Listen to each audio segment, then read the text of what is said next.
Hello everyone, কি অবস্থা সবার? আশা করি সবাই অনেক অনেক ভালো আছো। আজকের ভিডিওতে আমরা নমুনা ক্ষেত্র তৈরি করা শিখবো। তোমরা টেস্ট পেপার খুললেই দেখবা যে নমুনা ক্ষেত্র তৈরি থেকে প্রায় প্রত্যেকটি বোর্ডেই কিন্তু 2024 সাল এবং 2023 সালে প্রশ্ন এসেছে।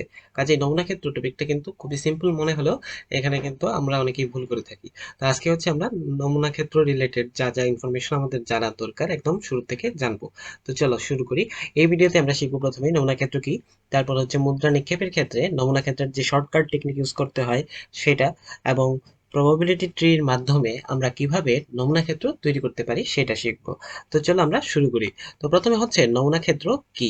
ঠিক আছে, নমুনা ক্ষেত্র কি। তো নমুনা ক্ষেত্র কি বলতে আসলে নমুনা ক্ষেত্রের ইংরেজি নাম স্যাম্পল স্পেস। ঠিক আছে, স্যাম্পল স্পেস। তো নমুনা ক্ষেত্র বলতে আসলে কি বোঝায়, কোনো ঘটনা মনে করো তুমি একটা মুদ্রা নিলা, ঠিক আছে, একটা কয়েন নিলা, সেটা একটা 5 টাকার কয়েন। তাহলে 5 টাকার যদি কয়েন তুমি এভাবে নিলা, এই 5 টাকার কয়েনটা তুমি নিক্ষেপ করলা, তাহলে কি হইতে পারে? একটা ঘটনা হইতে পারে যে শাপলা আসলো, একটা ঘটনা কি হইতে পারে, শাপলা আসলো, আর একটা ঘটনা কি হইলো, মানুষ আসলো। ঠিক আছে, আমরা যখন ক্রিকেট খেলার সময় টস করি তখন আমরা কি করি? আমরা বলি যে শাপলা নাকি মানুষ, তাই না? মানে এক পাশে মানুষের ছবি, অন্য পাশে শাপলার ছবি। ঠিক আছে, তো এরকম ভাবে ইংরেজিতে এটাকে কি বলে, হেড এবং টেল, তাই না? দুইটা প্রান্ত থাকে, মানে দুই পিঠ থাকে মুদ্রার, এক পাশকে বলা হয় হেড, আরেক পাশকে বলা হইতেছে টেল। ঠিক আছে, তো এইখানে মেইন জিনিসটা কি, তাহলে একটা মুদ্রা একবার নিক্ষেপ করা হলো, ঠিক আছে, একবার যদি মুদ্রা নিক্ষেপ করা হয়, ঠিক আছে, একবার মুদ্রা নিক্ষেপ করা হইলো, তাহলে একবার মুদ্রা নিক্ষেপ করা হইলে কি ঘটতে পারে, মানে কি কি অপশন আসতে পারে, কি কি অপশন আসতে পারে আমাকে তুমি বলো তো, কি কি অপশন আসতে পারে? 1 নম্বর অপশন হইতে পারে যে আমার হেড আসলো, মানে সরি হেড আসলো। 2 নম্বর অপশন হইতে পারে টেল আসলো। ঠিক আছে, তাহলে একটা মুদ্রা নিক্ষেপ করলে আমাদের হেড আসতে পারে, আমাদের কি আসতে পারে, টেল আসতে পারে, হেড বা টেল যে কোনোটা আসতে পারে। তাইলে কোনো দৈব ঘটনার ক্ষেত্রে, কোনো দৈব ঘটনার ক্ষেত্রে মানে যতগুলা সম্ভাব্য ফলাফল হইতে পারে তাদের যে সেট সেটাকে বলা হয় নমুনা ক্ষেত্র। ঠিক আছে, তাহলে আমি এখানে লিখে দিই, কোনো দৈব ঘটনার ক্ষেত্রে, দৈব ঘটনার ক্ষেত্রে সম্ভাব্য ঘটনার ক্ষেত্রে সম্ভাব্য সকল ফলাফল, সম্ভাব্য সকল ফলাফলের সেট। ঠিক আছে, সম্ভাব্য সকল ফলাফলের যে সেট, ঠিক আছে, সম্ভাব্য সকল ফলাফলের যে সেট, সেটাকেই বলা হয় নমুনা ক্ষেত্র। সেটা নমুনা ক্ষেত্র। আর এই সেটের প্রত্যেকটা বিন্দুকে কি বলা হয়, নমুনা বিন্দু। ঠিক আছে, তাহলে নমুনা ক্ষেত্রের কনসেপ্টটা ক্লিয়ার। আমরা 1 নম্বর এক্সাম্পল দেখলাম কি, যে একটা মুদ্রা আমি একবার নিক্ষেপ করছি, তাহলে আমার কি কি অপশন আসতে পারে, হেড আসতে পারে, টেল আসতে পারে। ঠিক আছে, হেড আসতে পারে বা টেল আসতে পারে। তাহলে এই নমুনা ক্ষেত্রের যে কনসেপ্টটা। এবার আসো আমরা দেখি যে নমুনা ক্ষেত্রের যদি যে শর্ট টেকনিকটা ছিল, সেই শর্ট টেকনিক ইউজ করে কিভাবে 2 বার বা 3 বার, 1 বা 4 বার মুদ্রা নিক্ষেপের ক্ষেত্রেও আমরা কিভাবে সেখানে নমুনা ক্ষেত্র তৈরি করতে পারি। ঠিক আছে, তো চলো মনে করো একটা মুদ্রা 2 বার নিক্ষেপ করা হলো। ঠিক আছে, আমরা প্রথমে 2 বার দেখবো, তারপরে 3 বার দেখবো, তারপর 4 বার দেখবো। তাহলে একটা মুদ্রা প্রথমে 2 বার নিক্ষেপ করা হলে, ঠিক আছে, একটা মুদ্রা 2 বার নিক্ষেপ করা হলে কি ঘটবে? নিক্ষেপ করা হলো, তার মানে প্রথমে একবার নিক্ষেপ করা হয়েছে, পরে আরেকবার নিক্ষেপ করা হলো। ঠিক আছে, তাহলে এটার নমুনা ক্ষেত্র কি হবে? ঠিক আছে, নমুনা ক্ষেত্র কি হবে? তাইলে নমুনা ক্ষেত্র কি, মানে নমুনা ক্ষেত্র লিখো। এটা আমাদের কোয়েশ্চেন, যে নমুনা ক্ষেত্র লিখো। তাহলে দেখো একটা মুদ্রা 2 বার নিক্ষেপ করা হয়েছে, তার মানে এই একটা মুদ্রা আর এই আরেকটা মুদ্রা। ঠিক আছে, তাহলে কি কি ঘটনা করতে পারে? প্রথম মুদ্রার জন্য কয়টা অপশন? 2টা অপশন। প্রথম মুদ্রায় হেড আসতে পারে, আবার টেল আসতে পারে। ঠিক আছে, প্রথম মুদ্রায় হেডও আসতে পারে, টেলও আসতে পারে। আবার দ্বিতীয় মুদ্রায় কি আসতে পারে, হেডও আসতে পারে, টেলও আসতে পারে। ঠিক আছে, তো এই আমরা মানে মুদ্রাটা নিক্ষেপ করলাম। তো এখন আমাদের যে শর্ট টেকনিক, শর্ট টেকনিকটা সাহায্যে আমরা আগে দেখি, পরে আমরা প্রবাবিলিটি ট্রিতে যাচ্ছি। ঠিক আছে, তো শর্ট টেকনিক কি? শর্ট টেকনিকটা এইটা, শর্ট টেকনিকটা এইটা যে একটা মুদ্রা নিক্ষেপ করা হলে, ঠিক আছে, একটা মুদ্রা n সংখ্যক বার নিক্ষেপ করা হলে, একটি নিরপেক্ষ মুদ্রা, মানে নর্মাল, সবকিছু নর্মাল কনসিডার করে একটা মুদ্রা হচ্ছে n সংখ্যক বার নিক্ষেপ করা হলে, n সংখ্যক বার যদি নিক্ষেপ করা হয়, ঠিক আছে, একটা মুদ্রা কয়বার নিক্ষেপ করা হলো, n সংখ্যক বার নিক্ষেপ করা হলো। তাহলে একটা মুদ্রা যদি n সংখ্যক বার নিক্ষেপ করা হয়, তাহলে নমুনা ক্ষেত্র সমান হবে কি, নমুনা ক্ষেত্র সমান হবে 2 টু দি পাওয়ার n। তাহলে 2 টু দি পাওয়ার n হবে, তার মানে 2 বার যদি নিক্ষেপ করা হয় তাহলে মোট ফলাফল কত হবে? মোট ফলাফল হবে, তাহলে 2 বার নিক্ষেপ করা হলে, 2 বার নিক্ষেপ করা হলে নমুনা ক্ষেত্রের এটা উপাদান সংখ্যা। ঠিক আছে, নমুনা ক্ষেত্রের মোট উপাদান বা নমুনা বিন্দু যেটাই বলো, নমুনা ক্ষেত্রের এর মোট উপাদান, ঠিক আছে। এটা আমি এইভাবে লিখতেছি, নমুনা ক্ষেত্রের মোট উপাদান মানে মোট নমুনা বিন্দুর সংখ্যা হবে 2n আর কি, ঠিক আছে। তাহলে নিক্ষেপ করা হলে, দুইবার নিক্ষেপ যদি করা হয় তাহলে এখানে n এর মান কত বলো তো? দুইবার নিক্ষেপ করা হলে n এর মানটা হচ্ছে কত? n এর মানটা হচ্ছে 2। তাহলে অতএব মানে s এর উপাদান সংখ্যা কত হবে? 2 স্কয়ার বা 4। এটাকে s দ্বারা রিপ্রেজেন্ট করা হয় নমুনা ক্ষেত্রকে, ঠিক আছে।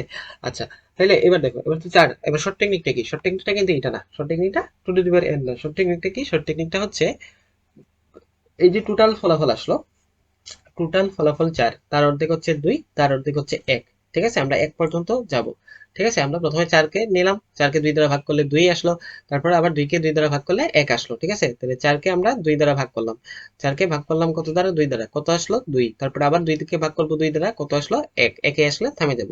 তো এখন দেখো আমরা কি করব। প্রথমে প্রথমে ভাগ করার ফলে প্রথম ভাগফল কত আসছে? প্রথম ভাগফল আসছে 2, তারপরে আসছে 1, তাই না? তাহলে আমরা প্রথম যে ভাগফল আসছে সেইটা হচ্ছে সেই সংখ্যক বার হেড লিখে যাব প্রথমে। দেখো প্রথম ভাগফল কত? 2। তাহলে আমরা এখানে 2টা হেড লিখবো, তারপরে 2টা টেল লিখবো, ঠিক আছে। তাহলে প্রথম আমরা কি করলাম? 2টা হেড লিখলাম, 2টা টেল লিখলাম। কেন? এই যে প্রথম ভাগফল হচ্ছে 2, টোটাল নমুনা ক্ষেত্র 4। 4 কে হচ্ছে আমরা স্টেপ 1 এ কি করলাম? আমি হচ্ছে এটা বোঝার সুবিধার্থে এইভাবে লিখে দিই যে স্টেপ ওয়ানে কি করছি? আমরা 4 কে 2 দ্বারা ভাগ করে যে রেজাল্টটা পাইছি সেটা হচ্ছে 2। তাহলে 2টা হেড লিখছি, 2টা টেল লিখছি। তাহলে দুটো হেড আর 2টা টেল, 2টা হেড ও 2টা টেল লিখি, ঠিক আছে। 2টা হেড 2টা টেল লিখছি, লিখি, ডান, ঠিক আছে। তাহলে এবার কি করব? এবার হচ্ছে সেকেন্ড স্টেপ। সেকেন্ড স্টেপে কি করব? স্টেপ 2 তে হচ্ছে এই যে স্টেপ 2 তে কি করছে? এই যে 2 আর 2 কে 2 দ্বারা ভাগ, কত আসে? 1। তাহলে একটা হেড ও একটা টেল, একটা হেড একটা টেল। এখন একটা হেড এই জায়গাতে বসাবো, এই জায়গাতে একটা হেড বসাবো, এই জায়গাতে একটা টেল বসাবো। আমাদের কাজ কি শেষ? না। এরপরে আরেকটা করে হেড বসাবো, আর একটা আমি টেল বসাবো, ঠিক আছে। তাহলে দেখো তো মোট নমুনা বিন্দু কয়টা হওয়া উচিত? 4টা। তাহলে এখানে কয়টা আছে? একটা, দুইটা, তিনটা, 4টা, ঠিক আছে। তাহলে এস ইকুয়ালস টু হচ্ছে এইভাবে আমরা সেকেন্ড ব্র্যাকেট দিয়ে লিখে দিব। কেন? কারণ এই যে সেট বলছি না, নমুনা ক্ষেত্র হচ্ছে কি? সম্ভাব্য সকল ফলাফলের সেট। তাইলে এটা হচ্ছে আমাদের যে নমুনা ক্ষেত্র, এটা তৈরি হয়ে গেল, ঠিক আছে। নমুনা ক্ষেত্রটা এটা তৈরি হয়ে গেল। তাহলে আমি আবার বলি, প্রথমে আমরা স্কোয়ার করে দেখবো যে মোট কতটা ফলাফল আসতে পারে, না মোট কয়টা উপাদান থাকবে। দেখলাম 4, তাহলে 4 কে 2 দ্বারা ভাগ করবা, 2 আসে। এটা হচ্ছে প্রথম ভাগফল। প্রথম ভাগফল সংখ্যক যা আসছে এতগুলা হেড লিখছি প্রথমে, এই যে 2টা হেড, তারপরে 2টা টেল লিখছি, ডান, ঠিক আছে। কারণ এই যে টোটাল উপাদান তো 4টা, তাহলে এখানে 2টা লিখলাম হেড, 2টা লিখলাম টেল, তার মানে আমার 4টা পূরণ হয়ে গেছে, ডান, ঠিক আছে। এখানে যদি টোটাল উপাদান থাকতো 8টা, তাহলে আমি 8 কে 4 দ্বারা ভাগ করলে কত আসতো? 8 কে 2 দ্বারা ভাগ করলে আসতো 4। তার মানে আমি প্রথমে 4টা হেড লিখে যাইতাম, তারপরে 4টা টেল লিখে যাইতাম। এটা আমরা দেখতেছি একটু পরেই। তাহলে এই এতটুকু ক্লিয়ার। তাহলে দেখো এটাই হচ্ছে আমাদের নমুনা ক্ষেত্রের যে নমুনা ক্ষেত্র তৈরি করার যে শর্ট টেকনিক সেটা, ঠিক আছে। তো এবার চলো আমরা হচ্ছে তিনটা মুদ্রা যদি নিক্ষেপ করা হয় সেইটা দেখে আমরা হচ্ছে প্রবাবিলিটি টির মাধ্যমে দেখবো, ঠিক আছে। এক আহ, একটি মুদ্রাকে 3 বার নিক্ষেপ করা হলো, ঠিক আছে। একটি মুদ্রাকে 3 বার নিক্ষেপ করা হলো, একটা মুদ্রাকে 3 বার নিক্ষেপ করা হলো, তাহলে নমুনা ক্ষেত্র লিখো, ঠিক আছে। একটা মুদ্রাকে 3 বার নিক্ষেপ করা হলো, তাহলে নমুনা ক্ষেত্র লিখো। তো আমরা হচ্ছে কিভাবে যাবো? এই যে শর্ট টেকনিকটার মাধ্যমে সেইভাবে লিখতেছি, ঠিক আছে। নিক্ষেপ করা হলো, নমুনা ক্ষেত্র নির্ণয় করো বা লিখো, যেটাই বলে সেটা। তাহলে নমুনা ক্ষেত্র এস ইকুয়ালস টু হোয়াট, আমি এইভাবেই রেখে দিলাম, ঠিক আছে। তা এবার দেখো, আচ্ছা তো এবার দেখো, তাহলে যেহেতু 3 বার নিক্ষেপ করা হয়েছে, তাহলে নমুনা বিন্দু কতগুলা? তাহলে নমুনা বিন্দুর সংখ্যা মানে মোট নমুনা বিন্দু কতগুলা হবে? মোট নমুনা বিন্দু হবে হচ্ছে, যেহেতু 3 বার নিক্ষেপ করা হয়েছে, তাহলে 2n হচ্ছে সূত্র। তাহলে এখানে হবে 2 টু দি পাওয়ার 3 মানে হচ্ছে 8, তাই না? 8টা নমুনা বিন্দু থাকবে এখানে। টোটাল থাকবে কয়টা? 8টা, ঠিক আছে। টোটাল থাকবে কয়টা? 8টা। তাহলে আমরা কি করব? আমরা হচ্ছে প্রথমে 8কে স্টেপ ওয়ানে কি করব? স্টেপ ওয়ানে হচ্ছে এই যে নমুনা ক্ষেত্র যতগুলো আছে, এই নমুনা ক্ষেত্রকে আমরা 2 দ্বারা ভাগ করে দেব। তাহলে 8কে 2 দ্বারা ভাগ করলে কত আসে? 4। তাহলে এই যে 4 আসে, তাহলে আমরা হচ্ছে s ইকুয়ালস টু এভাবে ব্র্যাকেট দিয়ে আমরা হচ্ছে 1, 2, 3 এবং 4 এভাবে একটু স্পেস দিয়ে লিখতে হবে, ঠিক আছে। 4টা হেড লিখছি, এখন কি লিখবো? 4টা টেল লিখবো, 4টা টেল এটার পাশাপাশি নিচে নিচে লিখলাম, ঠিক আছে। যে এটার সাইডে কিন্তু আরো 3টা করে আসবে, ঠিক আছে। তো দেখো এবার এবার স্টেপ 2 তে কি করব? স্টেপ 2 তে হচ্ছে এই 4, প্রথম যে রেজাল্টটা আসছে 4, এই 4কে আবার 2 দ্বারা ভাগ করে দিব, কত আসবে? 2 আসবে। তাহলে এবার হচ্ছে 2টা হেড 2টা টেল, তাহলে এই 2টা হেড বসাইলাম, 1 নম্বর হেড 2 নম্বর হেড, 2টা হেড বসানো শেষ। এবার হচ্ছে 2টা টেল বসাবো। এরপরে কি করব? আবারও 2টা হেড বসাবো, আবারও কি করব? আবারও 2টা টেল বসাবো, ঠিক আছে। তাহলে এটাও ডান। স্টেপ 3 তে এই যে আমরা এক এক হওয়ার আগ পর্যন্ত চালিয়ে যাব। তাহলে 2 কে 2 দ্বারা ভাগ করলে কত হয়? 1। তার মানে এখানে এবার আমরা কত বসাবো, যেহেতু 3 বার নিক্ষেপ করা হয়েছে তাহলে টোটাল হবে 3টা, সরি আগে আমি মনে হয় 4টা বলছিলাম, এখানে 3 বার যেহেতু মুদ্রা নিক্ষেপ করা হয়েছে তাহলে প্রত্যেকটা ইয়েতে মানে নমুনা বিন্দুতে 3টা করে অপশন থাকবে আর কি। ঠিক আছে, ওকে। তাহলে দেখো এবার যেহেতু রেজাল্ট আছে 1, তার মানে এবার হচ্ছে 3টা করে আসবে, মানে এক এক করে আসবে। তাহলে একটা হেড বসাইলাম, একটা টেল বসাইলাম, ঠিক আছে। আবার একটা হেড বসাইলাম, আবার একটা টেল বসাইলাম, আবার একটা হেড বসালাম, আর আবার একটা টেল বসালাম, আবার একটা হেড বসালাম, আবারও একটা টেল বসালাম। এবার হচ্ছে কমা দিয়ে দিব, 1 2 3 4 5 6 7 8। ঠিক আছে, এবার এইভাবে সুন্দর করে ব্র্যাকেট ক্লোজ করে দিব। তাহলে কি হইলো, নমুনা ক্ষেত্র তৈরি হয়ে গেল। এটা কত ক্ষেত্রে, এটা হচ্ছে 3-এর ক্ষেত্রে। ঠিক আছে, এটা 3-এর ক্ষেত্রে তৈরি হয়ে গেল, মানে 3 বার নিক্ষেপ করার ক্ষেত্রে। ঠিক আছে, তাহলে এইবার আসো আমরা একটু আরেক স্টেপ ফার্দার যাই। একটা মুদ্রা 4 বার নিক্ষেপ করা হলে কিভাবে করব। ঠিক আছে, দেখো এই টপিকে আর তোমার কখনো প্রবলেম হবে না। ঠিক আছে, একটা মুদ্রা 4 বার নিক্ষেপ করা হলো, এই টপিকে তোমার হচ্ছে এই ভিডিওটা দেখার পরে আর প্রবলেম হবে না। 4 বার নিক্ষেপ করা হলো, তাহলে কি ঘটবে। ঠিক আছে, তাহলে নমুনা ক্ষেত্র কিভাবে হবে, নমুনা ক্ষেত্র লিখো। তাহলে তোমরা হচ্ছে যারা দেখতেছো ভিডিওটা, তোমরা অবশ্যই খাতা কলম নিয়ে এটা একবার লিখে ফেলো। ঠিক আছে, তাহলে হচ্ছে এই টপিকে তোমাদের আর কোনো কনফিউশন থাকবে না। ঠিক আছে, ওকে। তো দেখো, যেহেতু 4 বার নিক্ষেপ করা হয়েছে তাহলে নমুনা ক্ষেত্রের মোট পয়েন্ট কতগুলো হবে, 2^4, তার মানে হচ্ছে 16। 2^4 মানে হচ্ছে কত, 16। ঠিক আছে, তাহলে এবার আমরা কি করব, স্টেপ 1, 16কে 2 দ্বারা ভাগ করব। 16কে 2 দ্বারা ভাগ করলে কত হয়, 8। তার মানে আমরা 8টা হেড লিখবো, 8টা করে টেল লিখবো। ঠিক আছে, তাহলে এই তারপরে এখানে কয়টা সংখ্যা আসবে, এখানে যেহেতু 4 বার নিক্ষেপ করা হয়েছে টোটাল এখানে এই যে হেড টেল করে 4টা আসবে আর কি। ঠিক আছে, তাহলে 1টা 2টা 3টা 4টা, ঠিক আছে, 5টা, তারপরে 6টা, তারপরে 7টা, তারপরে হচ্ছে 8টা। আমার এখানে জায়গা আছে দেখে আমি লিখতেছি, তোমরা নিচে নিচে লিখবা, অসুবিধা নেই। তারপরে 8টা হেড লিখছি, 8টা টেল লিখবো। তাহলে 3 4 5 6 7 8। ঠিক আছে, এই ডান। তাহলে টোটাল 16টা উপাদান হবে, এই যে 16টার মেইন জিনিসটা রেডি হয়ে গেছে। ঠিক আছে, আচ্ছা, তাহলে এবার স্টেপ 1 ডান। এটাকে আমি একটু এইভাবে নিয়ে যাই। ঠিক আছে, এবার হচ্ছে স্টেপ 2। স্টেপ 2তে স্টেপ 2টা আমি এখানে না লিখি, দাঁড়াও, আমি হচ্ছে এটাকে উপরে নিয়ে যাই, তাহলে হচ্ছে আমার মনে হয় বুঝতে সুবিধা হবে। তাহলে এই জিনিসটাকে হচ্ছে আমি এখান থেকে তুলে এই জায়গাতে নিয়ে গেলাম। এটা হচ্ছে স্টেপ 1। ঠিক আছে, স্টেপ 2তে কি হবে, এই যে দেখো স্টেপ 2তে হচ্ছে 8কে 2 দ্বারা ভাগ করব, তাহলে হচ্ছে 4 হবে। স্টেপ 3তে হচ্ছে এই 4কে 2 দ্বারা ভাগ করব, তাহলে 2 হবে। আর স্টেপ 4এ হচ্ছে এই 4কে এই 2কে 2 দ্বারা ভাগ করব, তাহলে 1 আসবে। তার মানে আমার 4টা স্টেপে যাইতে হবে। আচ্ছা, তাহলে এবার আসো আমরা স্টেপ 2তে যাচ্ছি। তাহলে স্টেপ 2তে কি ভাগফল হচ্ছে 4, তাহলে এই 4 যেহেতু আসছে স্টেপ 2 এর ভাগফল, তাহলে আমরা 4টা করে হেড বসাবো, 4টা করে টেল বসাবো। তাহলে এই যে একটা, এই যে 2টা, এই যে 3টা, এই যে 4টা, 4টা হেড বসানো শেষ। এখন আমি 4টা টেল বসাবো, একটা টেল, 2টা টেল, 3টা টেল, আর এখানে হচ্ছে কি, এটা একটু সরাইয়া বসাই। ঠিক আছে, এটা একটু সরাইয়া বসাই এখানে। তাহলে এই জায়গাতে হচ্ছে এই যে এটা ছিল হেড। ঠিক আছে, এখানে শুরুতে ছিল হেড, তো এখন আমি হচ্ছে টেল বসাবো, তাই না। এখানে আমি টেল বসালাম, তাহলে দেখো 4টা হেড বসালাম, 4টা টেল বসালাম, আবারও 4টা হেড, মানে সবগুলা শেষ হওয়ার আগ পর্যন্ত, লাস্টটাতে যাওয়ার আগ পর্যন্ত এভাবে বসাইতে হবে। তাহলে 4টা হেড বসাইলাম, এই যে 4টা হেড বসাইলাম, এখন হচ্ছে 4টা টেল বসাবো, 1 2 3, আর একটা হচ্ছে কি 4।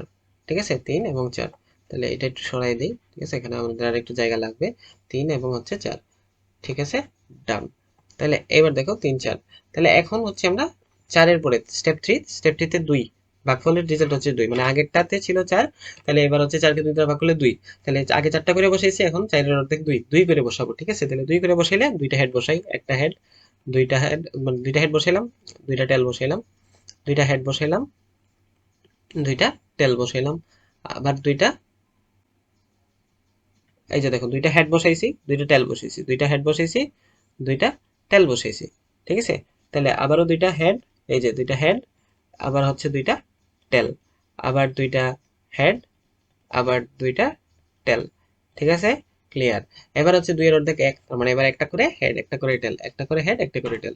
ঠিক আছে, তাহলে এই যে একটা হেড, একটা টেল, একটা হেড, একটা টেল, একটা হেড, একটা টেল, একটা হেড, আর একটা হচ্ছে কি টেল, আবারও একটা হেড, আরেকটা কি টেল, আর একটা হচ্ছে হেড, আরেকটা হচ্ছে টেল, আরেকটা হচ্ছে হেড, আরেকটা হচ্ছে টেল, আরেকটা হচ্ছে হেড, আরেকটা হচ্ছে টেল। এবার সুন্দর করে এইভাবে কমা দিয়ে দিতে হবে। ঠিক আছে, কমা দিয়ে দিতে হবে এইভাবে, হেড টেল, হেড টেল, হেড টেল। এখানে আবার কমা দিব, হেড টেল, হেড টেল, হেড টেল, হেড টেল এই যে কমা, ঠিক আছে, সবগুলোর মাঝখানে কমা থাকবে। তাহলে দেখো তো 16টা উপাদান রেডি হয়েছে কিনা। 16টা উপাদান রেডি হয়েছে, তাহলে প্রথমে দেখবো যে 2 টু দি পাওয়ার কত 4, তাহলে 16টা টোটাল উপাদান থাকবে।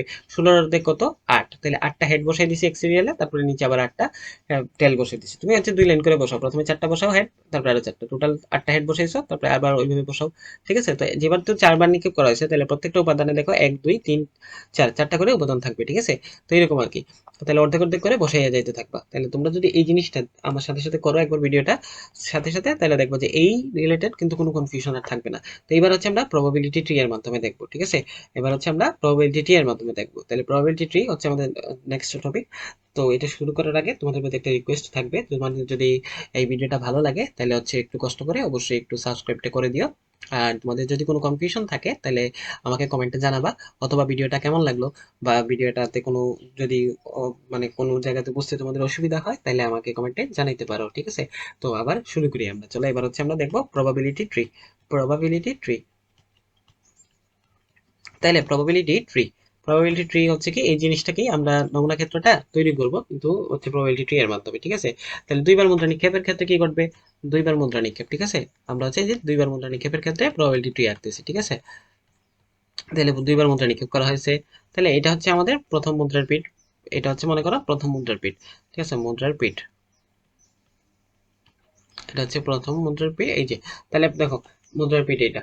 এখন প্রথম মুদ্রায় কি হতে পারে আমাকে বলো তো, প্রথমবার মুদ্রা নিক্ষেপে মুদ্রার পিঠ, এটা হচ্ছে প্রথমবার নিক্ষেপে মুদ্রার পিঠ। ঠিক আছে, প্রথমবার বা প্রথম মুদ্রার পিঠ লিখলাম। তাহলে প্রথম মুদ্রায় কি আসতে পারে বলো তো, আমরা এটা ওই যে এইভাবে ডান ডান পাশে বাম পাশে লিখতে পারি, অথবা হচ্ছে উপর থেকে নিচেও লিখতে পারি।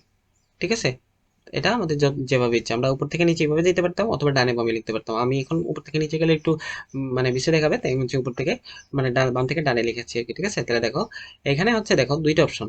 প্রথম মুদ্রা যখন আমি নিক্ষেপ করছি, ঠিক আছে, প্রথমবার যখন নিক্ষেপ করছি তখন আমার হাতে দুটো অপশন হয়, এখানে হেড আসতে পারে অথবা টেলও আসতে পারে। কোনটা আসতে পারে আমি তো জানি না, তাহলে আমি দুইটা অপশনই লিখলাম। তাহলে আমার হচ্ছে প্রথম মুদ্রা ডান, প্রথম মুদ্রা ডান।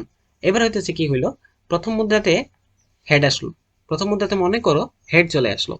হেড চলে আসার পরে দ্বিতীয় মুদ্রার জন্য আমার কয়টা অপশন আছে বলো তো, দ্বিতীয় মুদ্রার জন্য দুইটা অপশন আছে। প্রথম মুদ্রায় হেড আসছে, দ্বিতীয় মুদ্রায় হেড চলে আসছে, এই ঘটনাটাও ঘটে যেতে পারে। আবার প্রথম মুদ্রায় হেড আসছে কিন্তু দ্বিতীয় মুদ্রায় টেল হয়ে গেল, এটা হয়ে যেতে পারে, তাই না? তার মানে এটাও একটা অপশন হতে পারে। তাই প্রথম মুদ্রা নিক্ষেপ করার পর দ্বিতীয় মুদ্রার ক্ষেত্রে, ঠিক আছে, দ্বিতীয় মুদ্রার ক্ষেত্রে হচ্ছে আমাকে এইখানে এইখানে এইখানে হচ্ছে কি, এই দুইটা অপশন থাকলো। প্রথম মুদ্রায় হেড আসলেও এই দুইটা অপশন থাকবে। ঠিক আছে, দ্বিতীয় মুদ্রার পিঠ হচ্ছে এটা। ঠিক আছে, দ্বিতীয় মুদ্রার পিঠ, এটাও হচ্ছে দ্বিতীয় মুদ্রার পিঠ। ঠিক আছে, এটাও দ্বিতীয় মুদ্রা, এটা হচ্ছে দ্বিতীয় মুদ্রার পিঠ। তাহলে এটা হচ্ছে দ্বিতীয় মুদ্রার ক্ষেত্রে আমি দ্বিতীয় মুদ্রায় লিখে রাখলাম। ঠিক আছে, আচ্ছা তাহলে দেখো এটা হচ্ছে প্রথম মুদ্রাতে হেড অথবা টেল আসতে পারে। তাহলে প্রথম মুদ্রায় মনে করো এবার হেড আসলো, দ্বিতীয় মুদ্রায় আবার হেড আসতে পারে, আবার দ্বিতীয় মুদ্রায় টেল আসতে পারে। ঠিক আছে, আমরা সম্ভাবনাগুলো লিখতেছি আর কি, কি কি ঘটনা ঘটতে পারে। এখন মনে করো প্রথম মুদ্রায় টেল আসছে, তাইলে কি তুমি শিওর যে দ্বিতীয় মুদ্রায় হেড আসবে বা টেল আসবে? না, দ্বিতীয় মুদ্রায় হয়তো যা কোনো কিছু করতে পারে। তাহলে প্রথম মুদ্রায় টেল আসার পর দেখা গেল দ্বিতীয় মুদ্রায় হেড চলে আসলো, এটা করতে পারে। অথবা প্রথম মুদ্রায় টেল আসলো কিন্তু দ্বিতীয় মুদ্রাতে কি ঘটলো, হেড টেল চলে আসলো, এটাও হইতে পারে। তাহলে আমি আবার প্রথম থেকে বলি, এটা হচ্ছে প্রথম মুদ্রার পিঠ। প্রথম মুদ্রার জন্য কয়টা অপশন আছে, দুইটা অপশন আছে, হয় হেড আসবে প্রথম মুদ্রায়, নাইলে টেল আসবে, লিখলাম হেড টেল। এখন দ্বিতীয় মুদ্রায় যাব, এখন হচ্ছে আমরা দ্বিতীয় মুদ্রায় যাব, তাই না? এখন দ্বিতীয় মুদ্রার ক্ষেত্রে যাওয়ার ক্ষেত্রে আমরা কি দেখবো প্রথমে, আমরা হচ্ছে দেখবো যে প্রথম মুদ্রায় যদি মনে করো হেড আসলো, এখন আমরা ধরে নিব যে এক নম্বর অপশনের জন্য, এটার জন্য কাজ করতেছি, উপরেরটার জন্য। তাহলে প্রথম মুদ্রায় হেড আসলো, এখন সেকেন্ড মুদ্রায় হেডও আসতে পারে টেলও আসতে পারে, তার মানে দুইটা অপশন থাকতেছে। আবার প্রথম মুদ্রায় যদি টেল আসলো, ধরলাম আমরা এখন এইটা সত্য, তাহলে এইটার জন্য কি করবে, প্রথম মুদ্রায় টেল আসলো, দ্বিতীয় মুদ্রায় তো হেডও আসতে পারে টেলও আসতে পারে, এটা তো কোনো গ্যারান্টি নাই যে হেড আসবে বা টেল আসবে, তাই না? কি কি অপশন ঘটতে পারে আমরা সম্ভাব্য ফলাফলগুলো লিখে ফেলছি। ঠিক আছে, তাহলে এইবার নমুনা ক্ষেত্রটা আমরা কিভাবে লিখবো, নমুনা ক্ষেত্র এইবার হচ্ছে এখান থেকে আমরা কিভাবে লিখবো দেখো, এই যে এই প্রত্যেকটা পথ হচ্ছে এক একটা নমুনা মানে নমুনা বিন্দু। ঠিক আছে, এই যে এই দেখো প্রথমটা হেড আসলো, দ্বিতীয়টা হেড আসলো, প্রথমটায় হেড আসলো, দ্বিতীয়টায় হেড আসলো, তাহলে এটা হচ্ছে আমাদের এক নম্বর অপশন। প্রথমটায় হেড, দ্বিতীয়টায় হেড, এক নম্বর কেস। দ্বিতীয় কেস কি, যে প্রথমটায় হেড আসছে, দ্বিতীয়টায় টেল আসছে, তাহলে এই যে রাস্তাটা, এই রাস্তাটা হচ্ছে আমাদের এই যে রাস্তাটা। ঠিক আছে, আমি একটু হাইলাইট করে দেখাই। ঠিক আছে, এখানে হচ্ছে একটু টার্নগুলো আঁকা বাঁকা হতে পারে, তোমরা হচ্ছে আঁকার সময় ঠিকঠাক করে রাখো। ঠিক আছে, বই দেখলেই বুঝবা। ঠিক আছে, তো এখানে আঁকা বাঁকাটা একটু ইগনোর করো, আমরা হচ্ছে একটু টানটা দেই। তাহলে এই যে রাস্তাটা, এই রাস্তায় যদি যাই তাহলে হচ্ছে এটা কি হতে পারে, হেড এবং টেল। তাহলে এটা হচ্ছে আমাদের সেকেন্ড অপশন। থার্ড অপশন কি? থার্ড অপশন হচ্ছে এই রাস্তাটা হচ্ছে আমাদের থার্ড অপশন। থার্ড অপশনটা হচ্ছে এই রাস্তাটা এইভাবে আসলো, তারপরে হচ্ছে এইভাবে আসলো, তারপরে হচ্ছে মনে করো এইদিকে চলে গেল, তাহলে এটা আমাদের থার্ড অপশন। আর ফোর্থ অপশন আমাদের কি? ফোর্থ অপশন হচ্ছে এটা, যে এখান থেকে যাত্রা শুরু করে এইভাবে আসছে, আসার পরে এইদিকে চলে আসলো, তাহলে এই হচ্ছে আমাদের ফোর্থ অপশন। তাহলে থার্ড অপশন হচ্ছে এইভাবে টেল এবং হেড। ঠিক আছে, আমি এগুলো মুছে দিলাম। টেল এবং হেড, ঠিক আছে, টেল এবং হেড। আর এরপরের অপশনটা কি? এরপরের অপশনটাকে হচ্ছে এই যে প্রথমটাতে টেল আসলো, দ্বিতীয়টাতে টেল আসলো, তাহলে টেল টেল। তাহলে দেখো আগে যেটা আমরা শর্টকাটে ইউজ করে করছিলাম, এখানে কিন্তু আমরা এই যে ট্রি থেকে করে ফেললাম। বুঝতে পারছো? জিনিসটা কিন্তু একই। এখন তুমি যদি বলো ভাই আমাকে একের সাথে মিলাইয়া দেখান, এই যে মিলাইয়া দেখাই। দুইবার মুদ্রা নিক্ষেপ করছি, টোটাল 4। 4 এর অর্ধেক হচ্ছে 2, তার মানে 2। তাহলে এই যে দেখো, এক নম্বর হেড লিখছি, দুই নম্বর হেড লিখছি, এক নম্বর টেল, দুই নম্বর টেল। তাহলে এইভাবে লিখে আমরা টোটাল যতগুলা হয় তার অর্ধেক হেড অর্ধেক টেল লিখে ফেলবো। টোটাল যতগুলা হয় তার অর্ধেক হেড অর্ধেক টেল লিখে ফেলছি। তাহলে 4 এর অর্ধেক মানে 2। তাহলে প্রথমে দুইটা হেড লিখলাম, দুইটা টেল লিখলাম। ওকে, ডান। এবার দেখো 2 এর অর্ধেক কত? 2 এর অর্ধেক হচ্ছে 1। তাহলে এবার একটা হেড লিখলাম, একটা টেল লিখলাম, একটা হেড লিখলাম, একটা টেল লিখলাম। ঠিক আছে? তো এইখানে তোমাদের আরেকবার আমি একটা কথা মনে করাইয়া দিই। ঠিক আছে? টোটাল অপশন হচ্ছে কয়টা? টোটাল বিন্দু আসবে 4টা। তাহলে প্রথমে আমাদের এই যে দুইটা হেড লিখবো, দুইটা টেল লিখবো। তাহলে কয়টা হইলো? 1 2 3 4, এভাবে 4টা কিন্তু পূর্ণ হয়ে গেল। এখন যদি এখানে 8 থাকতো, তাহলে প্রথমে আমরা 4টা হেড লিখবো, ঠিক আছে, তারপরে নিচে হচ্ছে 4টা টেল লিখবো। তাহলে এই যে উপরের 4টা নিচের 4টা মিলে টোটাল 8টা হয়ে গেল। ঠিক আছে? এরপরে জাস্ট এগুলার পাশাপাশি আসবে, এরপরে জাস্ট এগুলার পাশাপাশি আসবে। বুঝতে পারছো? যেটা তোমাদের আগে আমি দেখাই দিয়েছি। তো এবার হচ্ছে আমরা তৃতীয় তিনটার মধ্যে একসাথে নিক্ষেপ করা হলে তার জন্য নমুনা ক্ষেত্র কিভাবে ওই যে প্রবাবিলিটি থেকে বের করতে হয় এটা দেখাবো। ঠিক আছে? এটা দেখাবো। তাহলে চলো, একটা মধ্যে 3বার নিক্ষেপ করা হয়েছে, তাহলে প্রথম মুদ্রা এটা একটু বড় হবে। ঠিক আছে? এটা একটু বড় হবে, তোমরা এগুলো প্র্যাকটিস না করলে কিন্তু মিলাইতে পারবা না। ঠিক আছে? মুদ্রার পিঠ এখানে, এগুলো হচ্ছে আমি একটু শর্ট করে লিখতেছি লেখাগুলা, তোমরা হচ্ছে লেখাগুলো একটু দেখে নিও। হ্যাঁ, তাহলে মুদ্রার পিঠ, তাহলে প্রথম মুদ্রার পিঠে কি আসবে? প্রথম মুদ্রার পিঠে হচ্ছে এখানে দুইটা অপশন। দুইটা অপশন কি কি? প্রথম মুদ্রায় হচ্ছে আমাদের হেড আসতে পারে, আবার প্রথম মুদ্রায় কি আসতে পারে? টেল আসতে পারে। ঠিক আছে? তাহলে প্রথম মুদ্রার জন্য আমরা এখানে দুইটা অপশন পেয়ে গেছি। তাহলে প্রথম মুদ্রায় হেডও আসতে পারে, আবার টেলও আসতে পারে। এখন দ্বিতীয় মুদ্রার পালা। তাহলে দ্বিতীয় মুদ্রায় হচ্ছে কি হতে পারে? দাঁড়াও, দ্বিতীয় মুদ্রা কি হতে পারে? আমি এখানে হচ্ছে এটা লিখলাম দ্বিতীয় মুদ্রা। এটা হচ্ছে দ্বিতীয় মুদ্রার পিঠ। ঠিক আছে? এটা সেকেন্ড, আমি এভাবে আচ্ছা সেকেন্ড না, দ্বিতীয়ই লিখি। দ্বিতীয় মুদ্রা। ঠিক আছে? এটা হচ্ছে দ্বিতীয় মুদ্রা। তাহলে এটা হচ্ছে সেকেন্ড মুদ্রা বা দ্বিতীয় মুদ্রা। এবার দেখো, তাহলে দ্বিতীয় মুদ্রায় কি অপশন হইতে পারে? দুইটা, তাই না? তাহলে এই হচ্ছে দুইটা টান দিলাম। আবার এটার জন্য এখানে দুইটা অপশন হতে পারে, তো এখানেও দুইটা টান দিয়ে দিলাম। ঠিক আছে? এবার দেখো, তাহলে প্রথম মুদ্রায় হেড আসছে, দ্বিতীয় মুদ্রার জন্য এখন কি আসতে পারে? হেড আসতে পারে, আবার দ্বিতীয় মুদ্রায় টেলও আসতে পারে। এটা তো কোনো গ্যারান্টি নেই, তাই না? তাহলে এখন প্রথম মুদ্রায় যদি টেল আসে, তাহলে কি দ্বিতীয় মুদ্রায় হেড আসবে না? এরকম কোনো কথা না। এখানেও হেড আসতে পারে, এখানেও টেল আসতে পারে। তাহলে এই আমাদের দ্বিতীয় মুদ্রা পর্যন্ত চলে গেল। ঠিক আছে? এই আমাদের দ্বিতীয় মুদ্রা পর্যন্ত চলে গেল, এখানে দ্বিতীয় মুদ্রা।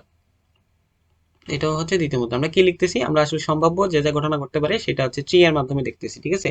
তাহলে এটা হচ্ছে কি মুদ্রা? এটা হচ্ছে দ্বিতীয় মুদ্রা। আমরা সম্ভাব্য ঘটনাগুলোকে কি করতেছি? ট্রি এর মাধ্যমে দেখতেছি। তাহলে এরপরে তৃতীয় মুদ্রা। তৃতীয় মুদ্রায় কি হইলো? দেখো, এটা আসলে তুমি চিন্তাটা কিভাবে করবা যে এটা প্রথম মুদ্রায় হেড বা টেল আসতে পারে। তারপর দ্বিতীয় মুদ্রায়, প্রথম মুদ্রায় হেড আসার পরে দ্বিতীয় মুদ্রায় কি হতে পারে? হেড আসতে পারে। দ্বিতীয় মুদ্রায় হেড আসলো, এখন তৃতীয় মুদ্রায় কি হতে পারে? প্রথম মুদ্রায় হেড আসছে, দ্বিতীয় মুদ্রায় হেড আসছে, এখন তৃতীয় মুদ্রার জন্য কি হইতে পারে? তৃতীয় মুদ্রার জন্য উত্তরে ভাই দুইটা অপশন থাকবে, তাই না? তৃতীয় মুদ্রার জন্য দুইটা অপশন থাকবে। তৃতীয় মুদ্রায় হেডাও আসতে পারে, আবার কি আসতে পারে? টেলও আসতে পারে। আবার দেখো, প্রথম মুদ্রায় হেড আসছে, তারপরে দ্বিতীয় মুদ্রায় টেল আসছে, এখন তৃতীয় মুদ্রায় দুইটা অপশন হইতে পারে। তৃতীয় মুদ্রায় কি হতে পারে? হেডাও আসতে পারে, আবার টেলও আসতে পারে।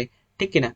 আবার দেখো, প্রথম মুদ্রায় হেড টেল আসছে, দ্বিতীয় মুদ্রায় হেড আসছে, এখন এটার সাথে কিন্তু দুইটা অপশনই হইতে পারে। মানে প্রথম মুদ্রায় টেল, দ্বিতীয় মুদ্রায় হেড, এখন তৃতীয় মুদ্রাতে দুইটা অপশন আছে, হেডও আসতে পারে, টেলও আসতে পারে, দুইটা অপশন আছে, তাই না? তারপরে দেখো, প্রথম মুদ্রায় টেল আসছে, দ্বিতীয় মুদ্রায় টেল আসছে, কিন্তু তৃতীয় মুদ্রায় দেখা গেল কি হেডও আসতে পারে, আবার আবার হচ্ছে কি টেলও আসতে পারে। মানে অপশন কয়টা আছে? দুইটা অপশন আছে। তাহলে আমরা সবগুলো অপশন লিস্টিং করে ফেলছি, তাই না? এবার হচ্ছে আমরা এখান থেকে হচ্ছে নমুনা ক্ষেত্র লিখবো। তার মানে আমরা সবগুলা অপশন কি কি হতে পারে সেটা লিখছি। তাহলে এটা তৃতীয় মুদ্রা। ঠিক আছে? এটা তৃতীয় মুদ্রা। এটা হচ্ছে তৃতীয় মুদ্রা। এই জিনিসগুলো তোমরা হচ্ছে লিখবা, আমি হচ্ছে এখানে স্কিপ করলাম। ঠিক আছে? এটা হচ্ছে তৃতীয় মুদ্রা। হুম, এটা তৃতীয় মুদ্রা, এটা হচ্ছে তৃতীয় মুদ্রা, আর এটা হচ্ছে তৃতীয় মুদ্রা। ঠিক আছে? এই জিনিসটা তোমরা লিখবা, আমি ভিডিও বড় হয়ে যাবে দেখে স্কিপ করলাম। তাহলে দেখো, প্রথম মুদ্রা হেড, তারপরে হেড, তারপরে হেড। তাহলে এটা হচ্ছে আমাদের এক নম্বর উপাদান। তারপরে হচ্ছে প্রথম মুদ্রায় হেড, দ্বিতীয় মুদ্রায় হেড, তারপরে টেল। এটা হচ্ছে 2 নম্বর। হেড হেড টেল। তারপরে দেখো, প্রথম মুদ্রায় হেড, তারপরে টেল, তারপরে হেড। তাহলে হেড টেল হেড, এটা আমাদের তৃতীয় উপাদান। তারপরে হেড টেল টেল, এটা আমাদের চতুর্থ উপাদান। হেড টেল টেল। ঠিক আছে? এবার আসো, তাহলে আমরা এই জায়গাতে ডান, তাই না? এই জায়গাতে ডান। এবার নিচে আসো, প্রথম মুদ্রায় টেল তারপরে হেড তারপরে হেড, তাহলে প্রথম মুদ্রায় টেল তারপরে হেড তারপরে হেড, এটা করতে পারে। তাহলে প্রথম মুদ্রায় টেল তারপরে হেড তারপরে টেল, টেল হেড তারপরে টেল, এটা করতে পারে। তারপরে টেল টেল হেড, টেল টেল হেড, এটা করতে পারে। তাহলে টেল টেল হেড, এটা করতে পারে, অথবা টেল টেল টেল, এটাও করতে পারে। টেল টেল টেল, এটাও করতে পারে। তাহলে দেখো তো আমাদের 8টা উপাদান হয়েছে কিনা, 1 2 3 4 5 6 7 8, ঠিক আছে। তাহলে আমি হচ্ছে তোমাদের আবার একবার রিভাইজ দিচ্ছি, দেখো। প্রথম মুদ্রায় যে হেড আসতে পারে, দ্বিতীয় মুদ্রায় টেল আসতে হেড আসতে পারে, তারপরে এখানে দুইটা অপশন, এই একসাথে আমরা লিখছি হেড হেড হেড, তিনটেই হেড, অথবা হেড হেড টেল, এই যে হেড হেড টেল, তারপরে আবার হেড টেল হেড, এই রাস্তাটা হেড টেল হেড, তারপরে দেখো হেড টেল টেল, এই যে হেড টেল টেল, এভাবে আমরা সবগুলো লিখছি, ঠিক আছে। তাহলে এই হইতেছে আমাদের মানে সিস্টেম, যে প্রবাবিলিটি ট্রির মাধ্যমে আমরা হচ্ছে কিভাবে মুদ্রা নিক্ষেপের নমুনা ক্ষেত্র তৈরি করতে পারি। তো শর্ট টেকনিকটা হচ্ছে আমরা কখন ইউজ করব, যখন হচ্ছে আমাদের কিছু বলে দেওয়া না থাকবে, নমুনা ক্ষেত্র তৈরি করতে বলবে, জাস্ট যেমন নমুনা ক্ষেত্র থেকে বললো কি, নমুনা ক্ষেত্র থেকে হচ্ছে সর্বোচ্চ কতগুলো হেড আসতে পারে সেগুলা, বা সর্বোচ্চ নিম্ন এগুলা কমপক্ষে, এগুলো দিয়ে যখন বলবে, আর আলাদা করে বলে দেওয়া থাকবে না যে প্রবাবিলিটি ট্রির মাধ্যমে নমুনা ক্ষেত্র তৈরি করো, আলাদা করে যদি বলে দেওয়া না থাকে, তখন আমরা এই শর্ট টেকনিকটা ইউজ করে করব। আর এই যে এই শর্ট টেকনিকটা ইউজ করে করব, যেটা উপরে দেখাইছি, ঠিক আছে। উপরে যেটা দেখাইছি, এই যে এই জিনিসটা হচ্ছে আমাদের মেইন, ঠিক আছে, এই জিনিসটা হচ্ছে আমাদের মেইন, এই জিনিসটা ইউজ করে হচ্ছে আমরা করবো, ঠিক আছে। আর যখন হচ্ছে আমাদের অপশন দিয়ে দেওয়া থাকবে, তখন তো আর এটার প্রয়োজন পড়তেছে না, তখন আমাদের ওই যে নমুনা ক্ষেত্র মানে যেটা আছে সেটা দিয়ে তৈরি করবো আর কি, মানে এই যে প্রবাবিলিটি ট্রির মাধ্যমে তখন তৈরি করবো। তো তোমাদের জন্য হোমওয়ার্ক হলো, তোমরা হচ্ছে 4 বার মুদ্রা নিক্ষেপের জন্য প্রবাবিলিটি ট্রি তৈরি করবা। সবচেয়ে কঠিনটা তোমার মানে সবচেয়ে বড়টা তোমাদের জন্য দিলাম হোমওয়ার্ক, তোমরা হচ্ছে আমাকে কমেন্টে জানাবা। তোমাদের প্রতি রিকোয়েস্ট থাকলো, যারা ভিডিওটা দেখবা কমেন্টে আমাকে জানাবা যে তুমি আহ, 4 বার মুদ্রা নিক্ষেপের জন্য এই প্রবাবিলিটি ট্রিটা আঁকতে পারছো কিনা না, ঠিক আছে। আর কোনো কমেন্ট থাকলে কমেন্টে জানাইতে পারো। আর চ্যানেলটাকে সাবস্ক্রাইব করার জন্য একটা অনুরোধ থাকলো, ঠিক আছে। পরবর্তী ভিডিওতে আমরা হচ্ছে এই চ্যাপ্টারের যে অন্যান্য প্রবলেম আছে সেগুলো দেখবো।